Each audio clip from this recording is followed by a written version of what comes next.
Bueno, ahora veremos lo que es la comunicación desde la comunicación no verbal. Bueno, ¿qué elementos tenemos en la comunicación no verbal? Tenemos lo que es la comunicación kinésica, la que tiene que ver con los gestos, el movimiento de las manos, la postura, entre otros. La proxémica, que es el espacio personal o la distancia de una persona con otra, igualmente la parte territorial. Tenemos la parte paralingüística, que la parte paralingüística pues es normalmente lo que tiene que ver con el tono de voz, la calidad de la voz, la entonación, las muletillas, entre otros. Tenemos lo que es la comunicación artefactual, que tiene que ver con los objetos que vemos en un lugar, los objetos o souvenirs que tenemos en nuestros hogares que representan. También si por ejemplo realizáramos una fiesta de cumpleaños, cómo están organizadas las mesas, entre otros puntos. Y tenemos también lo que es la apariencia física, el tacto también, cómo se da el tacto entre una persona y otra, los tipos de tactos, etcétera. Entonces veremos eso a continuación. La comunicación entonces no verbal, pues son claves que enviamos al momento de hablar. No es solamente lo que nosotros comunicamos con nuestro mensaje, sino que también lo que comunicamos fuera de él es importante. También las acciones del cuerpo y las acciones que realizamos pues van en conjunto con el mensaje verbal. Los mensajes no verbales entonces pues juegan un papel casi predominante en lo que sería la comunicación. No solamente porque se da en el momento en el cual enviamos la información, sino que también puede utilizarse en una llamada telefónica, por ejemplo, con el tono de voz, se ven las expresiones faciales de cómo estamos en ese momento, si está bien o no enviarnos un mensaje de tal característica o no, o si es el momento o contexto adecuado o si no estamos en el momento adecuado, entre otros. También es el significado que atribuimos a ciertas palabras, cómo tratamos de designarlo, entre otros puntos. ¿Cómo se da esta articulación? Algunas características no verbales es que este tipo de comunicación es continuo, porque no se puede separar de la comunicación que damos, es multicanal, porque viaja por distintos canales, ya sea por el espacio físico, ya sea por la kinésica, ya sea por la parte paralingüística, entre otros. El cuerpo, o la parte kinésica, pues es el estudio de los movimientos del cuerpo, gestos, expresiones faciales, como parte de esta comunicación. Los gestos entonces, pues pueden ser movimientos de nuestros brazos, manos o dedos, por ejemplo. Tenemos también lo que son emblemas, que es cuando sustituimos una palabra por un gesto, como por ejemplo silencio. En la parte de los ilustradores vemos que estos clarifican un mensaje. Quiere decir que, por ejemplo, uno podría decir, qué rica está la comida. Entonces se clarifica ese mensaje por medio de este gesto. También tenemos los adaptadores. Los adaptadores, por ejemplo, puede ser el acomodarse los anteojos, el mover un anillo, el frotarse las manos como signo de nerviosismo, entre otros puntos que pueden utilizarse, por ejemplo, para mostrar algún tipo de reacción, o pueden ser tics también en cierto momento. El contacto visual, pues es importante tenerlo. En muchos momentos, pues hay que tratar de tener una comunicación no verbal o visual desde de 2 a 5 segundos con cada persona. Igualmente, si uno está en una sala, entonces tratar de ver a las personas que están en el aula, tratar de ver a los participantes que están y no dejar a ninguno sin interacción. Obviamente, pues esto depende también de cada cultura, de cada región, de cada sector, porque puede ser que un contacto visual pues no sea tan apropiado en cierto lugar y en otro sí.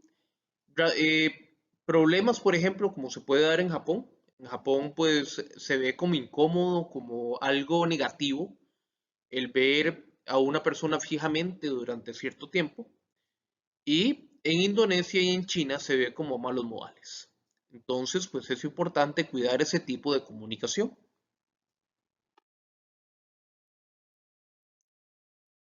En lo que son las expresiones faciales, pues por medio de ellas podemos emitir lo que es tristeza, felicidad, sorpresa, miedo, enojo y desagrado, que básicamente pues muestran cómo estamos en ese momento. Entonces van a ser casi determinantes. En lo que son las redes sociales, pues podemos ver que se dice que de alguna u otra forma, pues han desplazado un poco a lo que es la comunicación no verbal. Sin embargo, yo lo que diría es que es un nuevo nicho de mercado, por decirlo así, que se ha dado en la comunicación. Entonces son nuevas formas de comunicarse y de cómo las personas pues se han ido adaptando a los distintos sistemas. Obviamente, pues digamos que sí se pierde un poco de la interacción entre una persona y otra, pero han sido como necesidades o adaptaciones que se han dado durante el tiempo. Desde el año 90 o 93, que ya se comenzó a utilizar incluso el Internet de una forma más fuerte, hasta nuestros días. Incluso esto ya los observábamos en sitios como Messenger o en otras plataformas que fueron comenzando a utilizarse desde el 2004 o 2003 aproximadamente. En lo que es la postura, pues se refiere a la posición del cuerpo. Tenemos lo que es una posición firme y una que es encorvada. La posición firme, pues es básicamente el estar erguidos o erguidas, el mantener una buena postura, un buen contacto visual, tratar de tener las manos fuera de los bolsillos, fuera de distintas áreas o las manos escondidas o en la espalda u otros porque esto puede generar pues un ruido en la comunicación. Recordemos que los ruidos pues son barreras en la comunicación. Entonces podría ser que un mensaje no verbal emita un mensaje que no tiene que ver con el mensaje verbal. Entonces que no esté sujeto a esa comunicación que queríamos dar en ese momento. Entonces podría ser que no sea del todo clara esa información. Entonces tenemos la orientación corporal, lo que es la orientación corporal directa firme, o una orientación corporal indirecta o encorvada. Tenemos también los movimientos corporales que pueden ser motivados, por ejemplo, para explicar un tema en específico, o puede ser desmotivado cuando distraemos a los oyentes del punto que se está tocando en ese momento. Entonces, tenemos el tacto espontáneo. El tacto espontáneo, pues surge en el momento. Por ejemplo, podría ser eh, una felicitación por una tarea o una felicitación por una graduación, podría ser un tacto por algún tipo de premio, entre otros. Tenemos el tacto ritualizado, que se da, por ejemplo, al momento de un choque de puños, que este, por ejemplo, comenzó en 1950 en Estados Unidos, eh, en los motociclistas. O podemos tener el tacto relacionado a una tarea, que depende, por ejemplo, de qué es lo que se esté realizando. Por ejemplo, un tacto relacionado a una tarea podría ser con un doctor o una doctora que revisa un paciente. Podría ser también en un deporte, entre otros. Y tenemos también un tacto que es más de relación entre una persona y otra, entonces para cortar distancias. Entonces, el tacto espontáneo es automático, subconsciente y puede ser para felicitar por un premio. El tacto ritualizado es planeado más que espontáneo y, por ejemplo, puede ser chocar las manos o los apretones de manos. El tacto relacionado a una tarea se utiliza para desempeñar funciones que no impliquen emociones. revisión de un doctor o una doctora o un entrenador personal. Otro tipo de tacto, pues, es el de una relación más cercana o para mostrar cercanía. Y estos combinan la espontaneidad y relación con tareas para transmitir mensajes de cercanía. En la parte paralingüística tenemos lo que es la voz. Básicamente, pues tenemos el volumen, la intensidad de la voz, el tono, si es agudo o grave. Y esto dependerá también de las cuerdas vocales de cada uno de nosotros. Por ejemplo, en el caso de los hombres, las cuerdas vocales son más gruesas y se mueven más lento, por lo cual tenemos una voz más grave. Y en el caso de las mujeres, pues son más pequeñas las cuerdas vocales y se mueven más rápido. Entonces, esto depende de cada persona también, el tono de la voz. Entonces, en la parte paralingüística tenemos el tono, que es si es agudo o grave, el volumen, la intensidad de la voz, la velocidad o el ritmo, qué tan rápido hablamos. Puede ser que uno hable muy rápido o puede ser que hable muy lento. La calidad, qué tanto se entiende el mensaje. La entonación, que depende también de cómo se dé esa ondulación en el mensaje o si se cambia el tono, el volumen, entre otros. Y esto realmente pues se realiza para que las personas o el auditorio o la audiencia pues no se aburran de la exposición.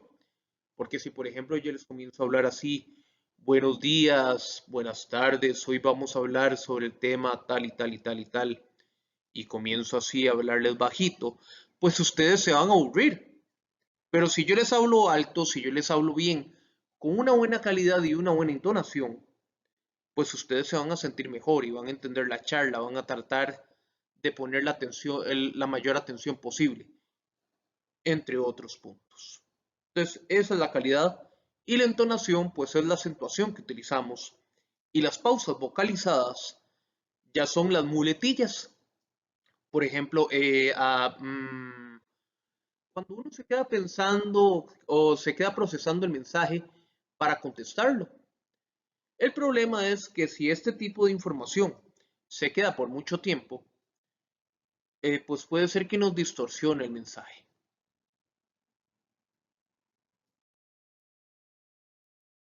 Entonces, el tono es el nivel alto o bajo de la voz. El volumen es el nivel de intensidad o suavidad del tono de voz. La velocidad es la rapidez con la cual estamos hablando. La calidad es el sonido de la voz de una persona que lo distingue de otros. Esta puede ser airosa, estridente, ronca o nasal. La entonación entonces es la variedad, melodía o inflexión en la voz. Las voces que usan poco o nada de entonación son descritas como monótonas. A eso me refería yo, a una, digamos que a una comunicación un poco monótona en la cual pues ustedes se van a aburrir. Si yo no cambio el tipo de tono o el tipo de entonación, pues ustedes se van a aburrir del mensaje, incluso puede ser que dejen de escucharlo. Las muletillas o las pausas vocalizadas, pues se llaman también sonidos extraños o palabras que interrumpen la fluidez del discurso. El espacio o la proxémica ya depende de nuestro espacio territorial o personal, también de normas culturales, de cómo nos sentimos en esa comunidad, entre otros, y de eso digamos que va a depender.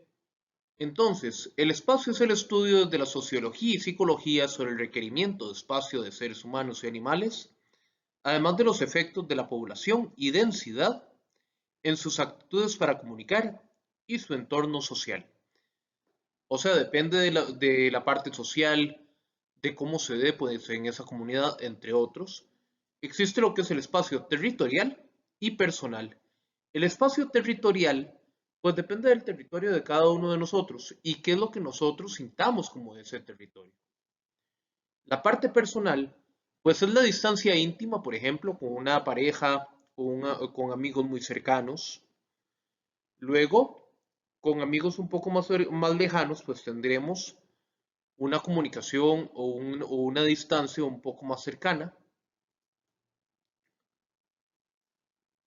Luego pasaremos a una comunicación más social, que esa, por ejemplo, se puede dar en la universidad, con compañeros, compañeras y el profesor.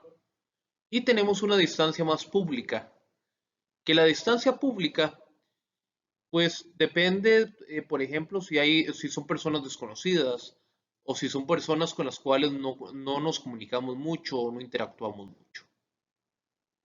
Entonces, esas son, digamos, que las distancias que hay.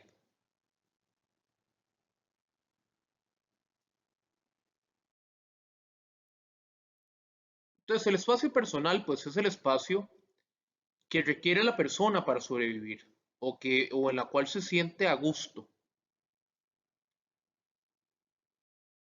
Y el espacio territorial, pues es el territorio en el cual se encuentra. Por decir algo, digamos que nosotros estamos en nuestra casa y llegan unas visitas y agarran algo del refrigerador. Bueno, ¿cómo se sentirían ustedes si ustedes no le han dado permiso de entrar al refrigerador y de sacar algo de la refri? Entonces ustedes se sentirían muy incómodos o incómodas. Bueno, ese es el espacio territorial. ¿Qué es lo que ustedes ven como territorio ustedes? Luego tenemos el espacio acústico. El espacio acústico, pues es hasta donde llega nuestra voz en un sitio.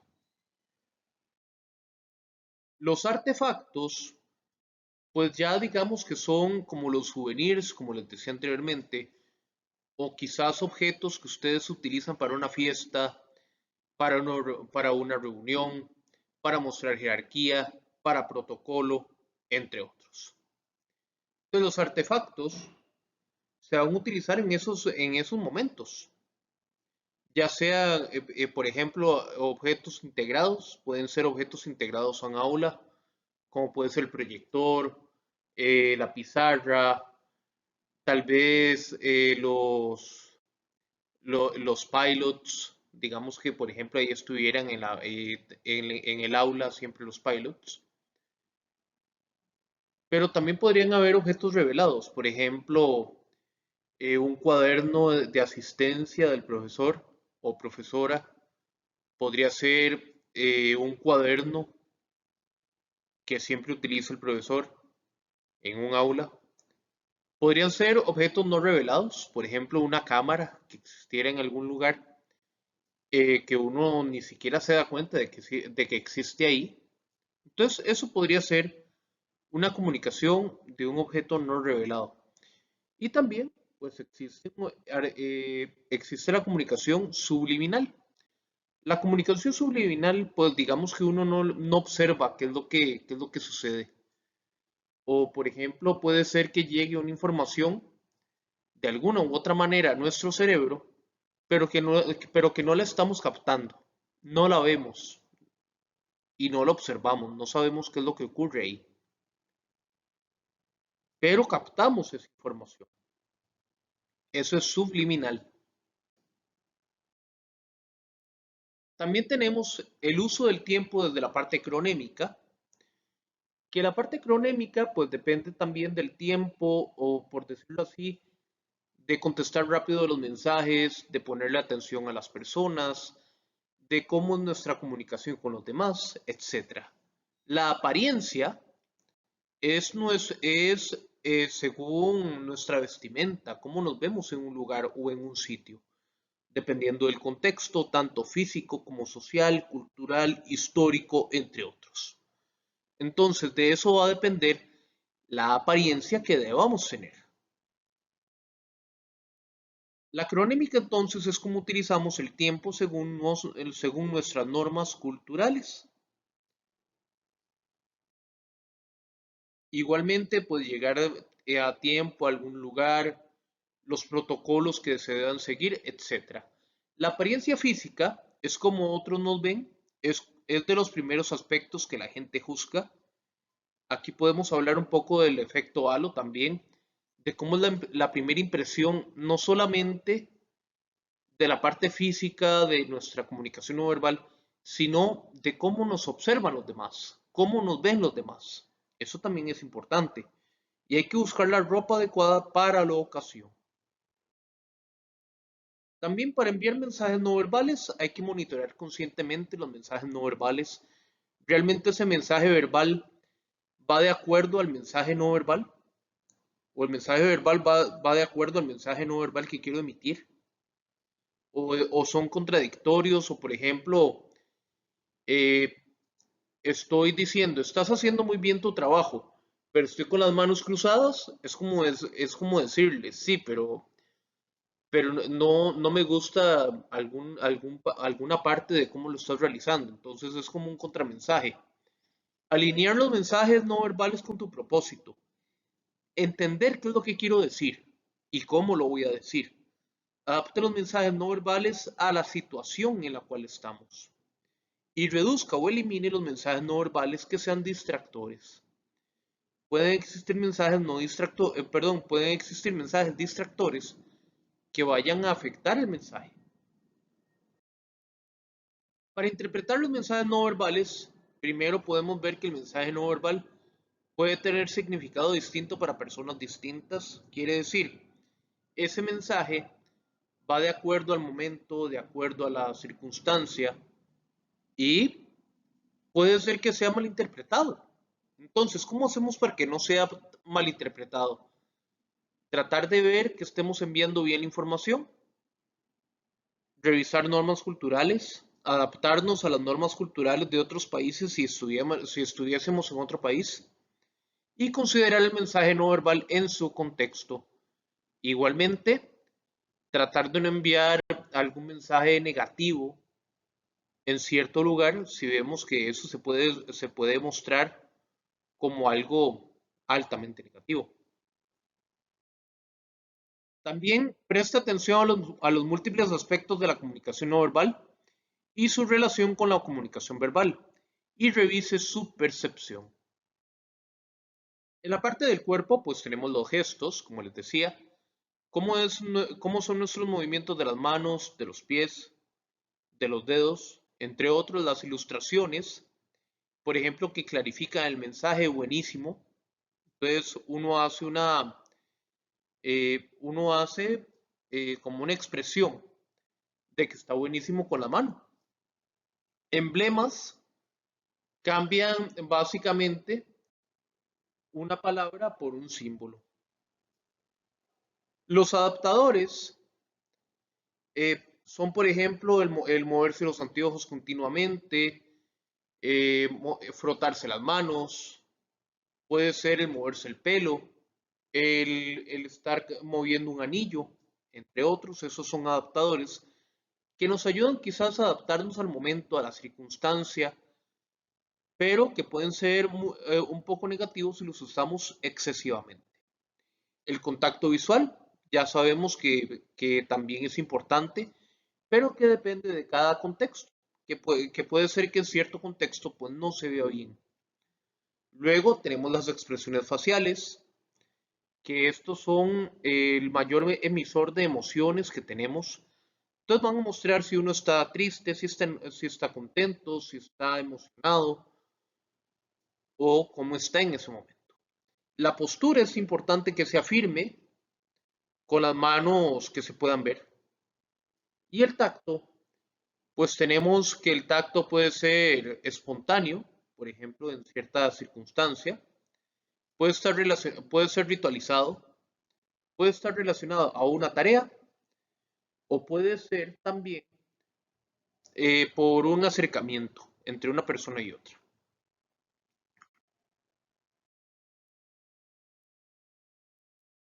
En la parte paralingüística, pues vemos que existe el espacio acústico o el espacio que se logra acaparar con la voz, el volumen, qué tan alto o qué tan bajo hablamos, el ritmo, que depende de la velocidad de la voz, qué tan rápido o qué tan lento hablo, la calidad, la entonación, que la entonación pues es el cambio de acentuación en cierto momento, la calidad, que se nos entienda bien el mensaje, y las pausas vocalizadas pues son las muletillas que utilizamos. Entonces, puede ser en cierto momento. Esas son las pausas vocalizadas. También tenemos el espacio, que puede ser el espacio personal, el espacio de una persona con otra, por ejemplo, si es una pareja o si son amigos muy cercanos. Tenemos la distancia íntima, esa sería la primera distancia. La distancia íntima se da con la pareja, con amigos muy cercanos. Distancia personal se da ya con amigos o familiares. La distancia social se da, por ejemplo, con compañeros o compañeras de la universidad. La distancia pública se da más en áreas, por ejemplo, en las cuales pues no conocemos a todas las personas, o un acto cívico u otros. El espacio físico pues es ya el espacio territorial y los artefactos pues son los objetos que están en esos lugares. Tenemos también la presentación personal, lo que es la apariencia física, cómo nos vemos físicamente, la vestimenta, que debe estar siempre pulcra, limpia, y debemos de estar bien presentados y bien presentadas, aún más, por ejemplo, en entrevistas de trabajo o en otros sitios, y tenemos que estar siempre muy limpios, tener una gran limpieza.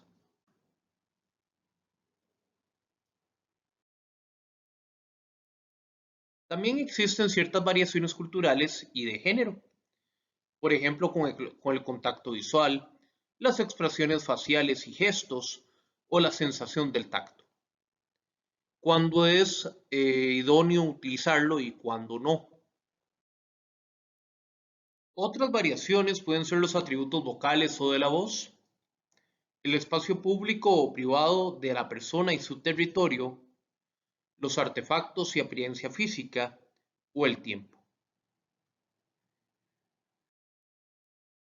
Para interpretar la comunicación no verbal, no se pueden hacer juicios de valor. Hay que considerar las influencias culturales de género y conductas individuales. Ponga atención a los múltiples aspectos y confirme su percepción. Para enviar los mensajes no verbales, sea consciente de lo que está comunicando, vea si realmente esa comunicación es la que usted quería dar. Sea propositivo y estratégico.